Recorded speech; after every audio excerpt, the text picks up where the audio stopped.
জিয়াউর রহমান একটি রাজনৈতিক শূন্যতার মধ্যে পতিত দেশকে একটি জায়গায় আনবার জন্য একটি রাজনৈতিক দল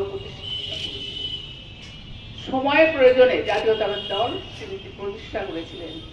কারণ তিনি দেখেছিলেন কষ্টে অর্জিত স্বাধীনতা সার্বভৌমত্ব নয় ছয় হয়ে যেতে পারে, বহিঃশত্রু অর্থাৎ আধিপত্যবাদ আমাদেরকে ছিনিয়ে নিতে পারে। সেই পরিপ্রেক্ষিতে তিনি প্রয়োজন অনুভব করেছিলেন জাতীয়তাবাদী দল গঠনে। তিনি 19 দফা কর্মসূচি প্রমাণ করেছিলেন যাতে এই দেশের জনগণের সার্বিক উন্নতি সাধন হয়। যুদ্ধক্ষেত্র থেকে ফিরে দেশের প্রতি আনুগত্য এবং দায়িত্ববোধ থেকে তিনি দায়িত্ব নিয়েছেন।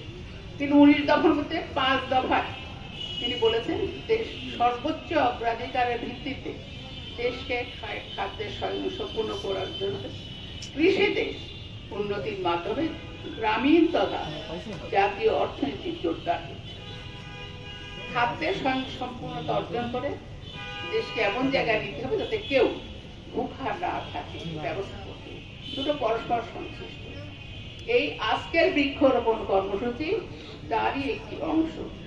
এই বৃক্ষরোপণ কর্মসূচির মাধ্যমে একটি নতুন জাগরণ তৈরি হয়েছিল। এই বৃক্ষ রোপণ কিংবা এই বনায়ন কিংবা এটা বাড়ি বাড়ি গাছ লাগানো নার্সারি ব্যবসা বিরাট জনগোষ্ঠী এর সঙ্গে সম্পৃক্ত হয়েছে। জাতীয় অর্থনীতি এবং নিজস্ব গ্রামীণ অর্থনীতি মজবুত হয়েছে, প্রত্যেকটি কাজের সংস্থান হয়েছে। এটি জিয়াউর রহমানের নীতি এবং আদর্শ। আমরা সেই আদর্শের উত্তরসূরি।